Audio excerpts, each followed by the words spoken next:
Good morning and welcome to the July Pitchmasters workshop brought to you by Next Raise and SeedSpot. We are very excited today to have several entrepreneurs who are going to pitch and get some amazing feedback from our guest judges. My name is Lisa Freelander. I'm the Chief Revenue Officer over here at Next, powered by Shulman Rogers. Next is an innovative and award-winning model for the delivery of legal services to startup and emerging growth companies. And Pitchmasters is just one of many value-added services that we provide for free to help build the ecosystem and enable our clients and friends to have a successful fundraise. Check more out at next.law. At this point, I'd love to introduce our guest judges. First up from SeedSpot, one of our partners on Next Raise is Jorge Mendez. Jorge. Hey, y'all, everybody. Good morning. Happy to be here. Jorge Mendez, Senior Program Manager for SeedSpot. I've had the pleasure and the honor, really, of working with entrepreneurs at this capacity for close to a decade now. So, yeah, happy to contribute. Happy to be a part of this. Thank you so much. Thank Lisa. you, Jorge. And we appreciate very much our guest judge today is Lisa Dorsey. Lisa, do you mind introducing yourself? Oh, thanks, Lisa. I appreciate it. I'm so happy to be here, and I can't wait to hear what our entrepreneurs are going to be talking about. Just by way of background, I have my own sort of investor readiness capital raise advisory firm, having recently left TEDCO, where I worked for a couple of years doing all aspects of venture capital. And then prior to that, I worked on Wall Street for about 20 years in institutional investing. So I'm looking forward to participating and as I said, can't wait to hear the stories. Thank you. Terrific. Thank you. So just a reminder, our entrepreneurs will have 6 minutes to pitch, and then we'll provide some feedback. If there's time at the end, we will open it up to everyone to provide some feedback as well, because as fellow entrepreneurs, sometimes you learn the most from them. So Jim, you're going to be up first. At this point, I will turn it over to you to share your screen, and when you're ready, I'll start the clock. Okay, and I need to make sure the audio is enabled. Give me a second here. Yep. Share sound, all right. I'll start out with this video. We're using the metaverse to understand why crisis situations happen, with the operators experiencing that crisis. It could range from things like school shootings, mitigating wildfires, mass casualty evacuation and treatment. Wherever there's a crisis, you can do an experiment around it using full dive virtual reality and examine why things happen. That integration of all those technologies together, headsets, haptic gloves, bodysuit, 360-degree treadmill, game engine, over the cloud. The more the operators believe they're in the environment, the more valuable the findings from the experiment. The fact is that you really can only run repeated experimentation in a virtual setting, and the immersion provided by IOPEX is a necessary component of generating useful data. We're not just making experiments interesting, we're not just bringing new data sets about, but we're truly saving lives with this technology.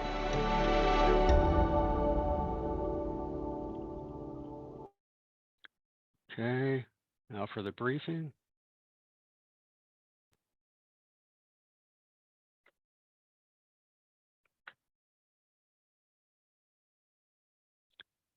Okay, my name is Jim Deere. I'm the founder of Ameripex. The whole purpose of the business is to create an environment for anticipating and limiting real crisis situations by rehearsing them and recreating them in an alternate virtual reality.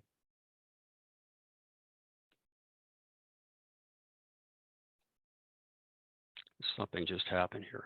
What happened? That's not good. Hold on.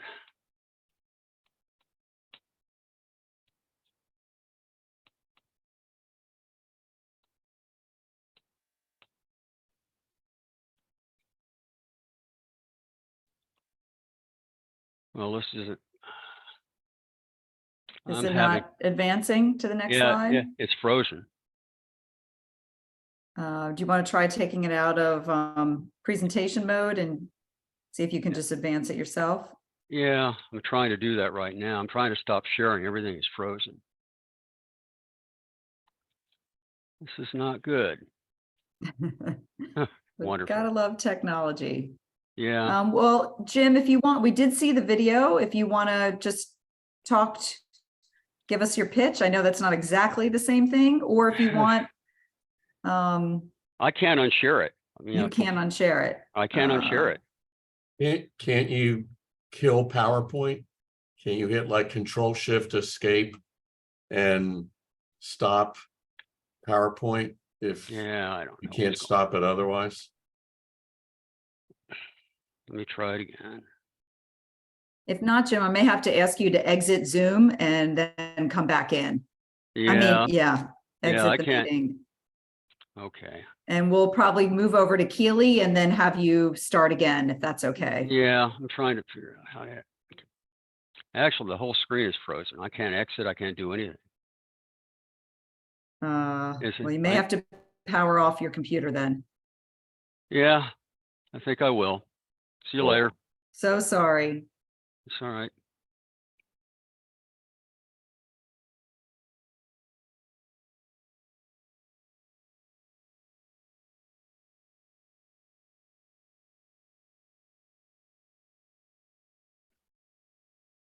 Keely, are you able to jump in?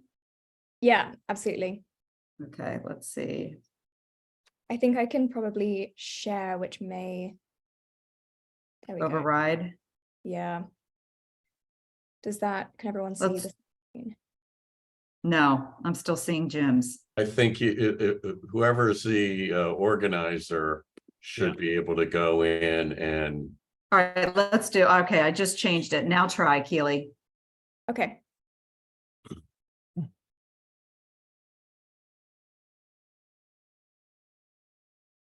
Is that We don't see it, but I think Lisa, No. I think you can unshare. So I clicked multiple, okay, let me see if I can unshare. You can unshare Jim's because you're the host.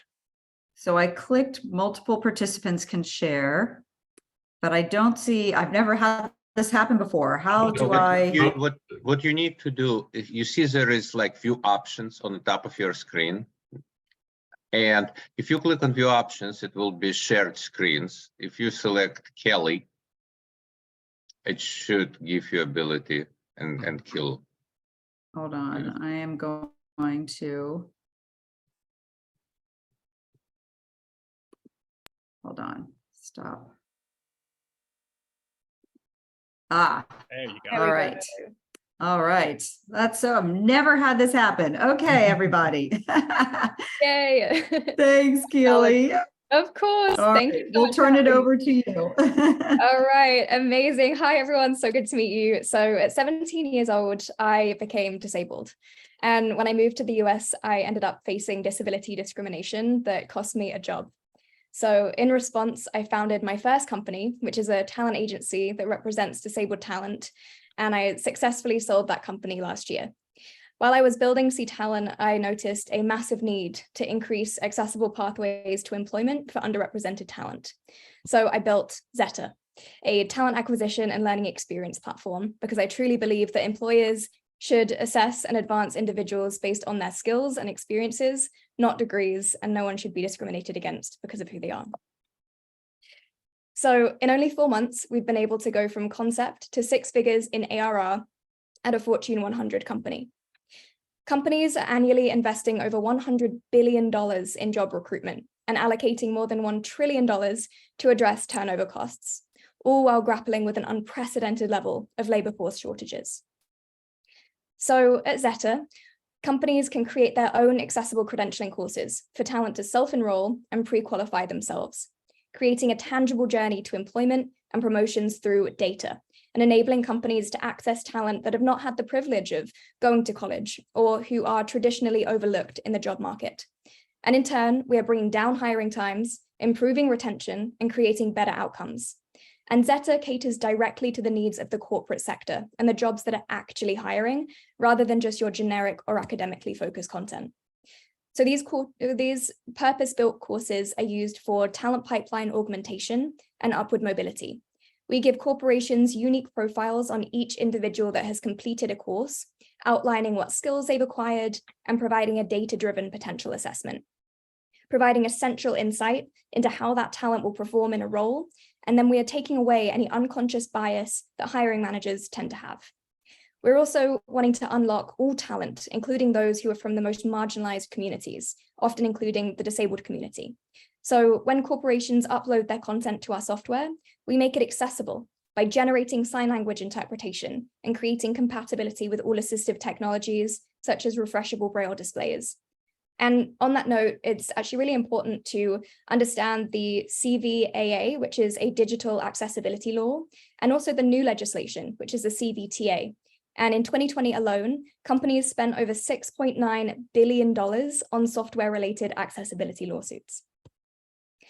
So traditionally, companies are spending 2 to 3 months hiring for a role that requires a specialized skill. And then they spend about 4 to 6 months training for that role and that employee. And then that employee is not able to be productive until about 6 months into their employment. So what we're doing is giving talent the agency to pre-train and pre-qualify themselves for opportunities and allowing companies to benefit from the hire from day one of their employment. And this is exactly what we're doing for our first enterprise customer, NBC Universal. They're currently paying an initial contract of 6 figures. And like many companies, they have a high volume of hiring for roles that require specialized and uncommon skills and techniques. So on our platform, they can upload, host accessible training content.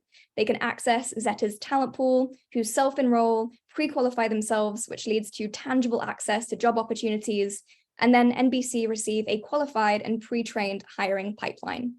We're also replacing an analog workflow and providing additional access to untapped talent that they haven't been able to find and they haven't been able to meet or exceed their diversity goals previously.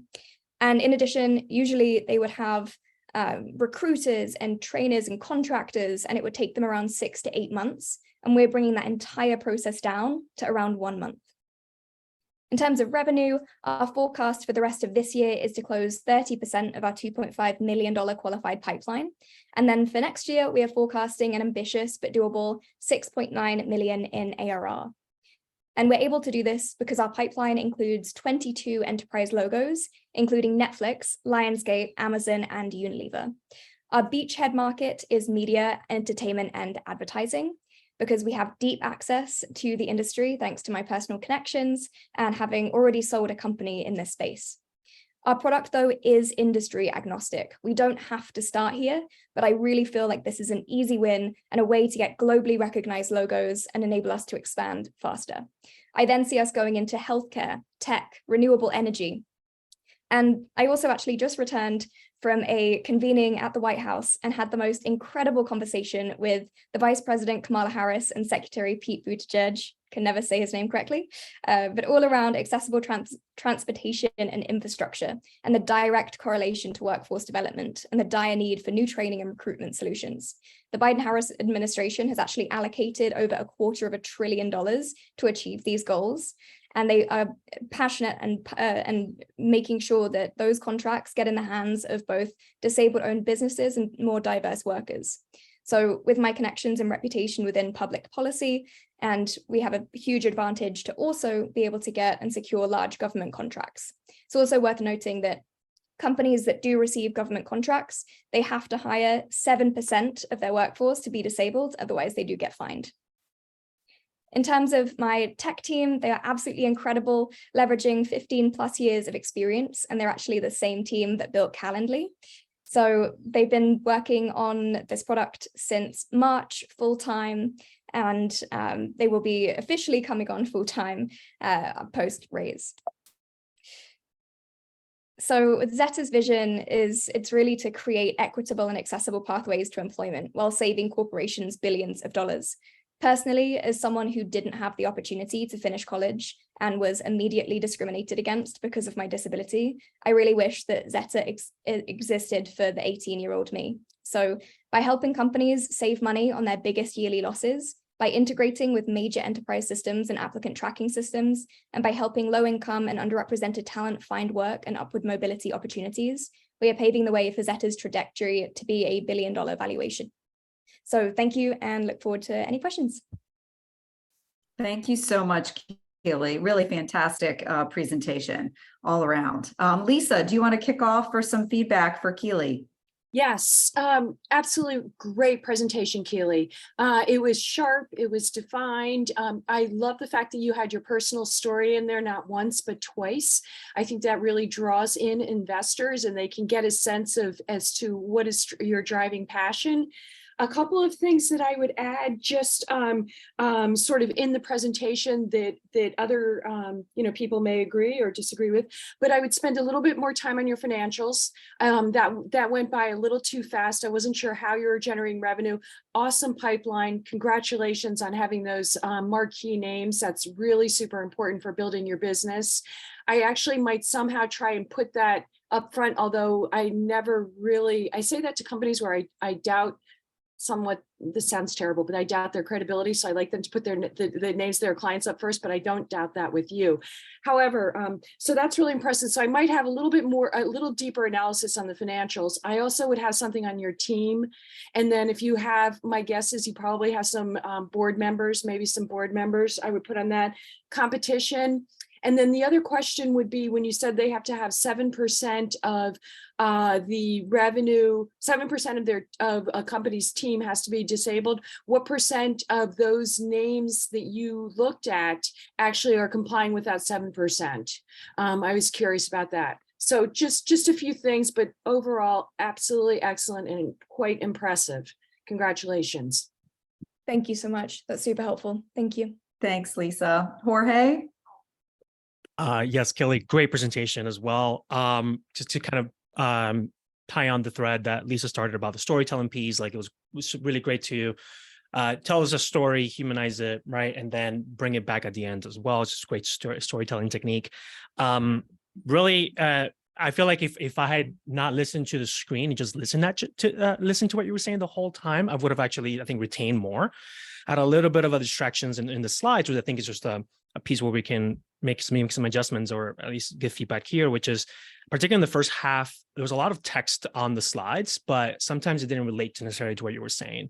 It did when you got there, but then by the time you were about to move the slide, you have kind of added on a few more things. And so my suggestion here is to have the slides be visual aids to what you're saying. And so, for example, I wrote it down here in one of the slides, the data. I can't read my own chicken scratch. Sorry. Data, not data age. I don't know what that means. All right. Too much text in one of them, but you have wrote down like, I know in the bottom, you have 100 unique data points in the bottom of that slide, right? So you have shared a couple of stats there. It will be great to just have those on screen so that as listeners, as an audience, we can then retain them, right? So I wrote them down here, some $69 billion of software related lawsuits in one of the slides, right? So I wrote that down in order to remember it, but if I had been visual, I would have made the connection in my brain and perhaps just retain it without having to note it down, right? So it's just small things here and there. Overall, just a really strong pitch. It's just there's little tweaks here and there. And then I think I have one more thing in here. Buttigieg. All right, you said it correctly. I cannot spell it, but you said I wanted to validate you. You did say it correctly. Thank you. And then at the end in your ask slide, I don't know if it was clear or if I missed it. I could have also missed it, but delineating some outcomes for your clients, right? So you're fundraising 1.5 million, all right, for the pre-seed round, and you let us know very succinctly and clearly how you're going to use those funds, but it would be interesting perhaps to add the so what, like how does that relate to the impact that you will have on your clients as well in terms of retention, in terms of hires, diversity in the workforce, and so on. And it could just be part of your storytelling too. Let's see if I missed anything else. No, overall, it's just really strong, Kelly. This is great. Thank you so much. Thank you. Thanks, Jorge. Thank you. And I'll just add some final thoughts as well. I mean, overall, I thought it was super strong. When you're introducing yourself and you're telling your story, I would add just a blurb, a sentence or two about your recent exit, because I think it immediately sets you. It came later and it was in one of the slides, but right up front, like when you're telling us who you are, because like you said later on, your recent exit really just moves so beautifully into what you're doing right now that I think it would even set the stage even stronger. So I would bring that up at the very beginning. And then I was a little confused back and forth in terms of the talent pool for media versus using it for any, any field, any industry. I feel like you kind of have to lean in one direction or the other and either have it be for everything and then use media as an example, or lean fully into the media. And oh, by the way, towards the end, we also see implications for other industries that we'll focus on later. Because the back and forth for me was a little bit confusing because I see it used very differently, like climate change versus media. Like it's two just so completely different silos that it would be hard for me to wrap my head around that you could do both effectively simultaneously. And then lastly, just the training piece, just to understand a little bit more.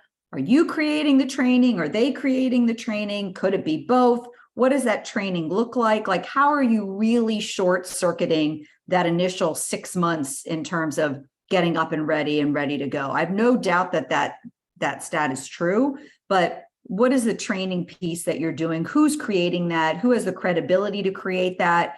If they're creating it, is it bad data in, bad data out kind of thing? So maybe just a little bit more clarification on that, but you're amazing, fantastic, great delivery, really fantastic presentation all around.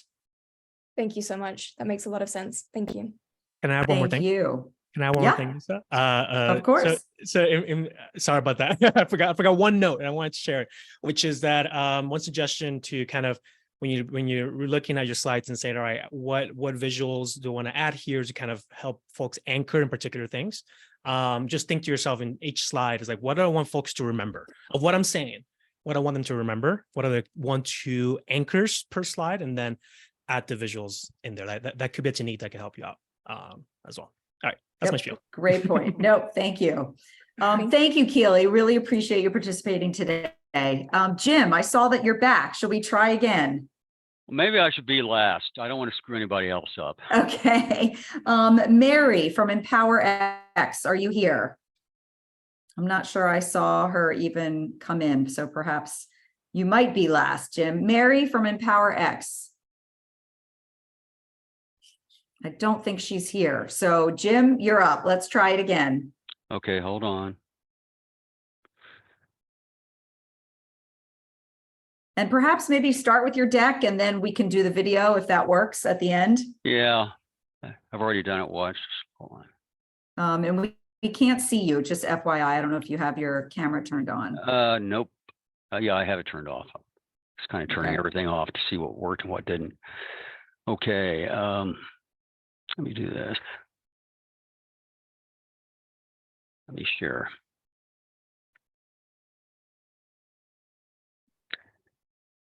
Let's see. Okay. Can everybody see that? Yep. Yep. Okay.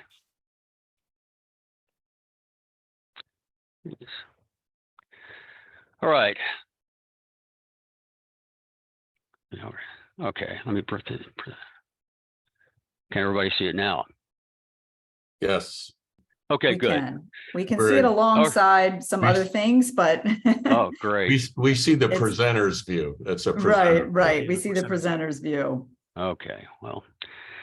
All right, so I run a startup. Oh, Pre-revenue. And we can't see you, Jim. Just is your camera on? Hold on. Having all kinds of tech problems here. How's that? There you are. Okay. All right, let's try it again. Let's try it again. My name is Jim Deere. I'm running a pre-revenue tech startup called Ameripex, standing for Immersive Operational Experimentation. What we're trying to do is to create an alternate virtual reality crisis situation to examine why they happen, to prevent them from happening in the real world. And the origin story of the company is this.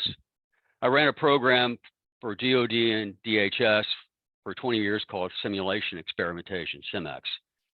And then I was doing an experiment with DoD and DHS in February 2018 when the shooting in Parkland happened. And I talked to my clients about possibly doing an experiment around school shootings. I think when you deal with this problem, come up with a way of mitigating the effects of a shooter inside the school. And they said, Jim, that's an important problem, but it's not our problem. And then we went on and on about it. And I put together a detailed point paper and briefing and took it to a senior official in the Department of Education. He listened to what I had to say, and he said, Jim, this is a very interesting, important problem. It's not my problem. It's a state and local problem. But by the way, the participants in this proposed experiment you have, how would they be participating? Looking at 2D computer displays? And I said, well, yes. Then I walked out of that meeting feeling like a complete idiot. How can you do something as immersive and as traumatically and physically engaging as a school shooting with a 2D gaming computer? So I did a few more experiments using Oculus Rift and some basic gaming software for DHS. And then in 2001, after doing that, I decided I wanted to start my own company to build on what I did before, using something called full dive virtual reality around crisis situations. So every crisis manager is worried about the unthinkable. What might happen if some serious tragedy happens to your business, affecting property and your employees? What are solutions pre-crisis to deal with this? And how can you come up with those solutions prior to the crisis happening? There are many approaches to this. Some are data simulations, Monte Carlo simulations, that kind of thing, but they omit the human interaction factor. Other approaches are tabletop exercises or war games in DoD parlance, where you get people together in a room and start talking about doing things. They're very opinionated, they're not tactically focused, and there's certainly no metrics associated with the outcome of these things. And finally, there are the field events or training events where things are very real out in the field, first responder training events like firefighter training events and so on. They're realistic, but they're focused on training, not experimentation, and they're hard to control and measure. So Ameripex, the solution, is deconstructing a crisis before it happens in virtual reality. Two components of this business. One is a service, a sophisticated experimental design and analysis, which generates operational and technical factors, allowing you to examine the impact of various factors on the mission, creating data solutions in the course of operators actually experiencing the crisis in real time. The other is a product, the full dive virtual reality unit. This is a patent pending capability to fully immerse operators in the environment, integrating multiple VR systems together. So they're operating in the world of Ready Player One, a la 2040 this year. So there's a huge market for VR, as many of you know. There's a global market for modeling and simulation that's very large. There's a huge market for crisis management. And there's also a huge market for virtual reality technology. Now, Ameripex would intersect these three markets, providing a unique capability to various clients. And there's a lot of competition and partnering opportunities in this world. A lot of federal contractors are doing things related to simulation and training and crisis management. Some are doing virtual reality, but usually doing it for training purposes. Then you have the large IT companies selling equipment, not selling services. And you have the VR studios that are providing different approaches for using VR. And then finally, you have the gaming companies that are building the game engines, like Epic Games and Unreal and Unity 3D. Ameripex would partner with these organizations through teaming agreements and licensing agreements to make the business a reality. So that's the team I put together to execute that, and that represents partnerships I just mentioned earlier. I have master services agreement and partnering agreements with multiple companies to support this effort. And I'm seeking $5 million to do 2 to 3 prototype pilot efforts to demonstrate the capability around various crisis scenarios. And the business model is a service primarily, where you set up the environment for a particular client and then execute a pilot and then maintain that capability on a regular basis. Depending on the complexity, it could vary in price. And that's the financial forecast based on a number of assumptions, indicating the business could actually have a revenue in 2028 of about $100 million. And that's the assumption is that the business will grow across multiple clients over the next 2 to 3 to 4 years. So today, VR technology is used for training and diversion, gaming, entertainment. I'm talking about using VR for a different purpose, as a kind of pre-mortem, to understand why things happen before they happen, to prevent or limit their occurrence in the real world. The end. Right at 6 minutes, Jim. That's great. That's great. It worked perfectly this time, or close enough anyway. Okay. Jorge, do you want to kick us off this time? And Sure. Jim, if you can go ahead and stop sharing, that would be great. See, my Hopefully computer we doesn't can do lock that it up this again. time. Okay, good. Perfect. There we go. All right, Jim. Well, thank you so much. Really interesting idea. I'm fascinated about the prospect of VR and AR myself. So kind of logistical question about the pitch itself.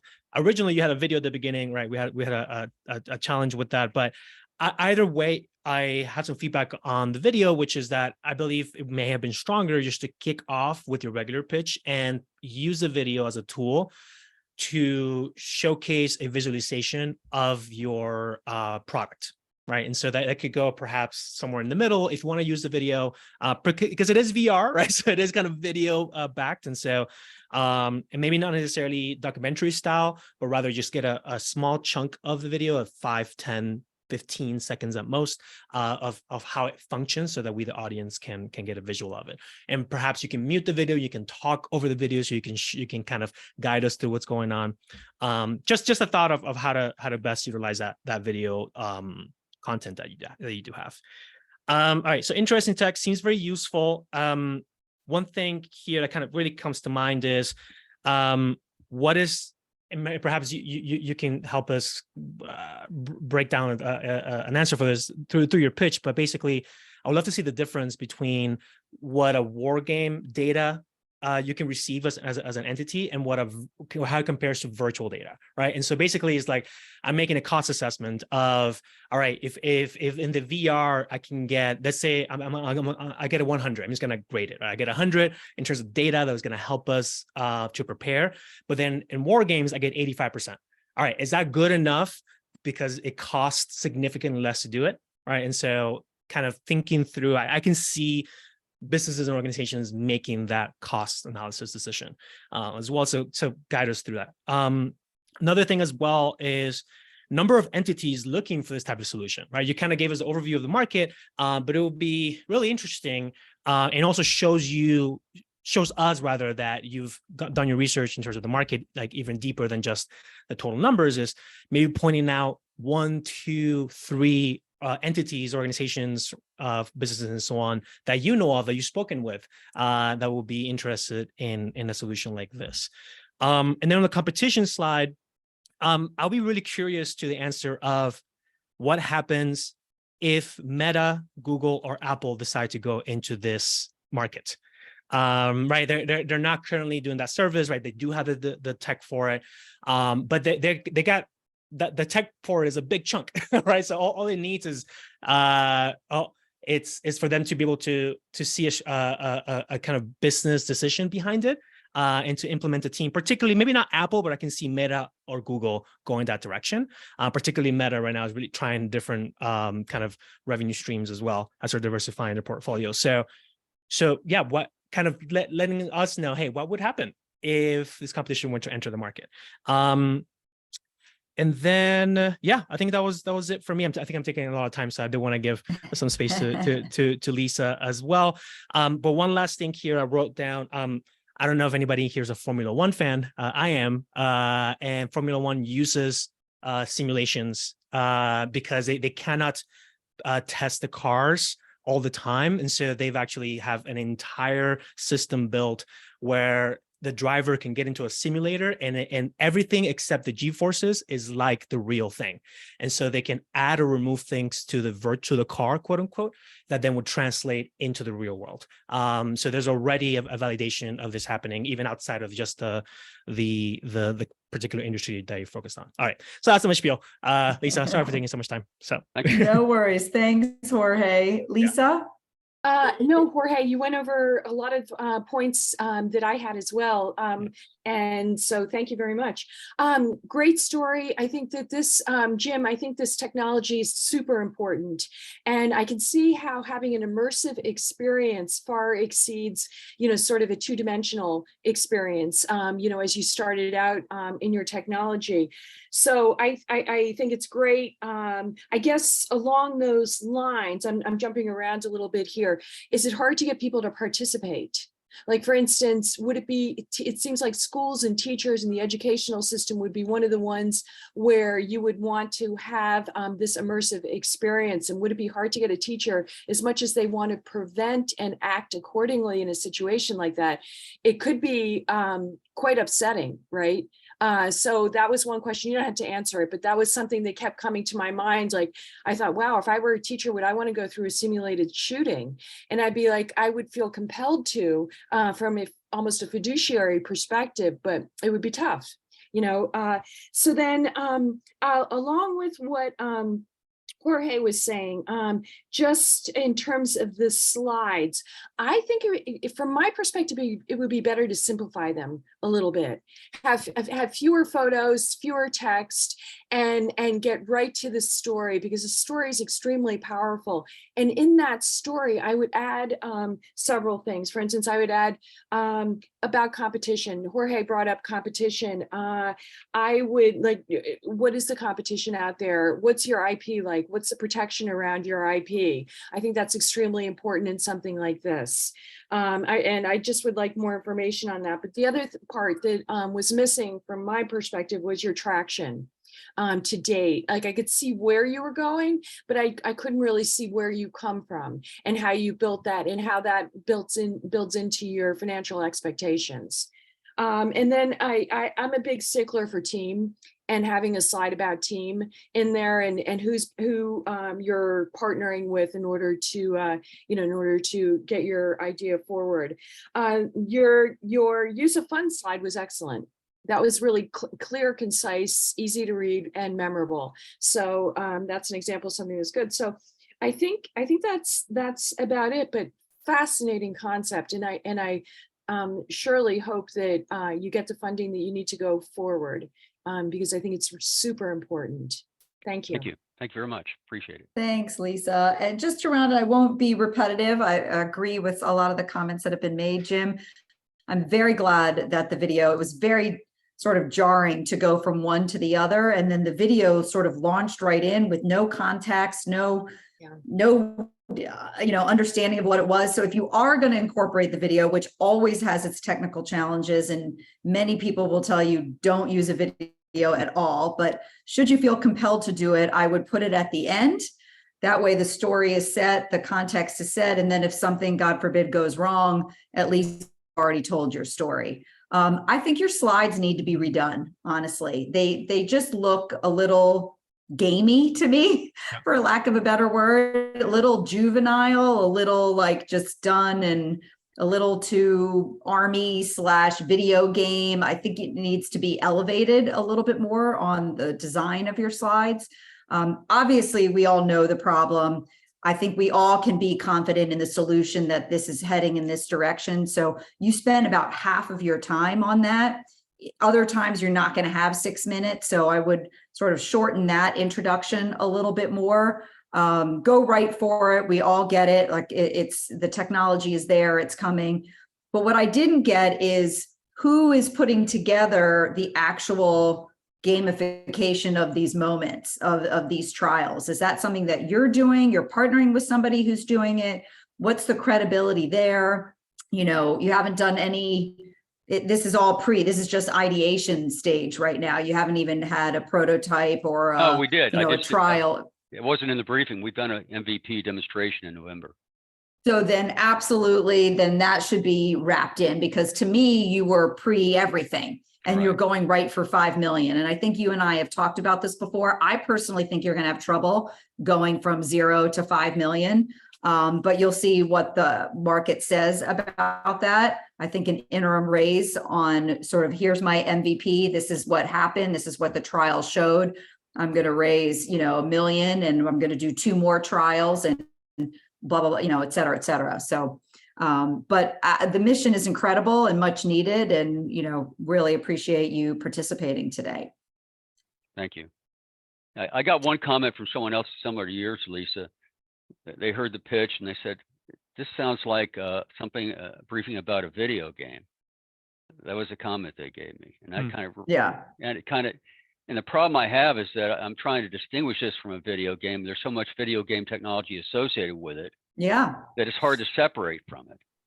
Well, there's a lot of companies that are using VR and AR in workforce training. And I imagine there are companies that are doing exactly what you're doing as well, to Lisa and Jorge's point, in terms of competition. There's absolutely companies out there doing this, even without Apple and Meta and everybody, you know, getting into it. So to understand the competitive landscape, I think will be important.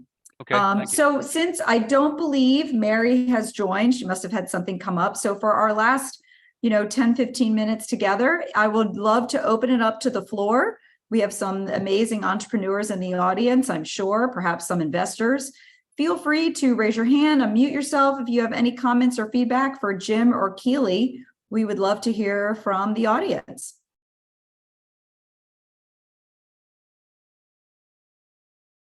Hello, how you doing? My name is Clarissa Moore. I have a business in DC, Washington, DC. But I was just trying to figure out, how do I get on just to put my pitch out there? I'm doing a pitch. I'm actually doing a pitch, a dream pitch in DC. It's like my second pitch.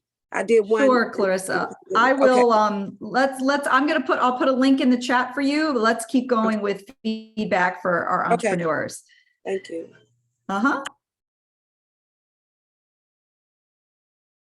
Anybody have additional feedback for Jim or Keely? Wow, we have a quiet, shy group. I'm very surprised. Jim, was I correct in saying that that occasionally it might be hard to recruit people to do the immersive experience? Yeah, it's a comment on that. When I ran the CEMEX program, I did a CEMEX on school shooting in VR, sponsored by DHS, and we had teachers and students from GMU represent K through 12 students and teachers, and we had to go through the whole IRB process to make sure there wasn't traumatization going on, and the VR experience was not as good as I wanted it to be. So I do have experience in working this problem, but it needs to be worked further. And one thing I mentioned to Lisa before he came on, I'm getting interest in the state of Texas and looking at this problem because of what happened in Uvalde back in May of last year. And there are potentially investors and businessmen and maybe even the education commissioner interested in getting behind this and maybe doing a program on school shootings and school safety using this kind of technology. Great. Super interesting and needed. Any comments? Otherwise, I'll give folks 15 minutes of their day back. But any final comments or feedback for Keely or Jim? Or Keely or Jim, any questions about any of the feedback that you've received? I should ask that as well.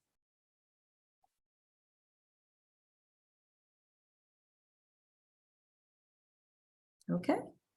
Well, thank you all so much for joining our July Pitchmasters workshop. Special thank you to Jorge and SeedSpot for partnering with us on this, and Lisa Dorsey for being our guest judge. Lisa, we hope you'll come back and join us again. And of course, thank you to our amazing entrepreneurs, Keely and Jim. Good luck. Please keep us posted and come back and pitch. We've had many entrepreneurs that have revised and refined their pitch and come back again. And to all of you who joined us today, thank you so much. On behalf of Next, powered by Shulman Rogers and Next Raise, we hope you have a great rest of your day. Thank you. Thank you. Thank you so much. Thank you all. Great pitches.